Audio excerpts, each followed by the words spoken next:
curious that we spend more time congratulating people who have succeeded than encouraging people who have not. We spend the first year of a child's life teaching it to walk and talk and the rest of its life to shut up and sit down. There's something wrong there. We are all connected to each other, biologically, to the earth, chemically, to the rest of the universe atomically. For me, I am driven by two main philosophies: know more today about the world than I knew yesterday and lessen the suffering of others. You'd be surprised how far that gets you. The good thing about science is that it's true whether or not you believe in it. I would request that my body in death be buried, not cremated, so that the energy content contained within it gets returned to the earth, so that flora and fauna can dine upon it, just as I have dined upon flora and fauna during my lifetime. There's as many atoms in a single molecule of your DNA as there are stars in the typical galaxy. We are, each of us, a little universe. There is no shame in not knowing. The problem arises when irrational thought and attendant behavior fill the vacuum left by ignorance. The more I learn about the universe, the less convinced I am that there's any sort of benevolent force that has anything to do with it at all. The universe is under no obligation to make sense to you. Not only do we live among the stars live within us. We are stardust brought to life then, empowered by the universe to figure itself out, and we have only just begun. My view is that if your philosophy is not unsettled daily, then you are blind to all the universe has to offer. Knowing how to think empowers you far beyond those who know only what to think. I know that the molecules in my body are traceable to phenomena in the cosmos. That makes me want to grab people on the street and say, "Have you heard this?" I am convinced that the act of thinking logically cannot possibly be natural to the human mind. If it were, then mathematics would be everybody's easiest course at school, and our species would not have taken several millennia to figure out the scientific method. God is an ever-receding pocket of scientific ignorance.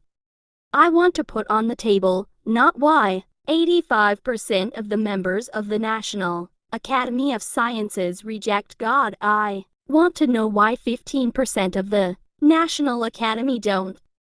Whether or not you can never become great at something, you can always become better at it. Don't ever forget that, and don't say I'll never be good. You can become better, and one day you'll wake up and you'll find out how good you actually became.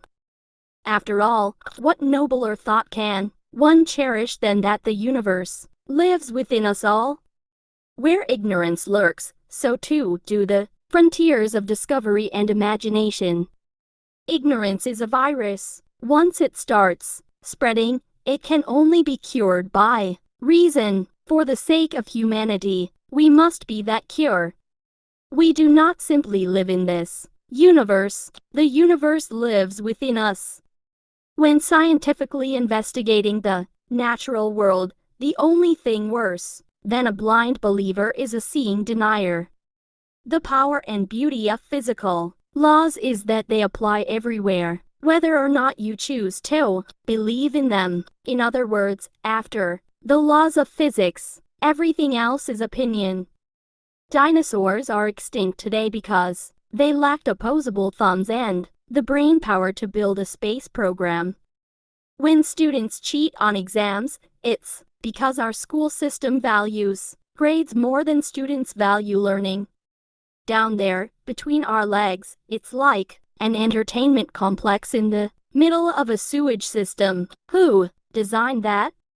People who believe they are ignorant of nothing have neither looked for nor stumbled upon the boundary between what is known and unknown in the universe. So you're made of detritus from exploded stars. Get over it, or, better yet, celebrate it. After all, what nobler thought can one cherish than that the universe lives within us all? Scientific inquiry shouldn't stop just because a reasonable explanation has apparently been found. So what is true for life itself is no less true for the universe. Knowing where you came from is no less important than knowing where you are going. I love the smell of the universe in the morning. Some of the greatest poetry is revealing to the reader the beauty in something that was so simple you had taken it for granted. As a child, I was aware that, at night, infrared vision would reveal monsters hiding in the bedroom closet only if they were warm-blooded, but everybody knows that your average bedroom monster is reptilian and cold-blooded. Doing what has never been done before is intellectually seductive, whether or not we deem it practical.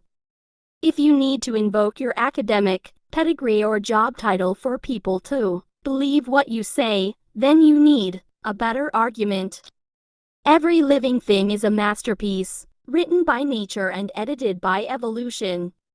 The remarkable feature of physical laws is that they apply everywhere, whether or not you choose to believe in them. After the laws of physics, everything else is opinion.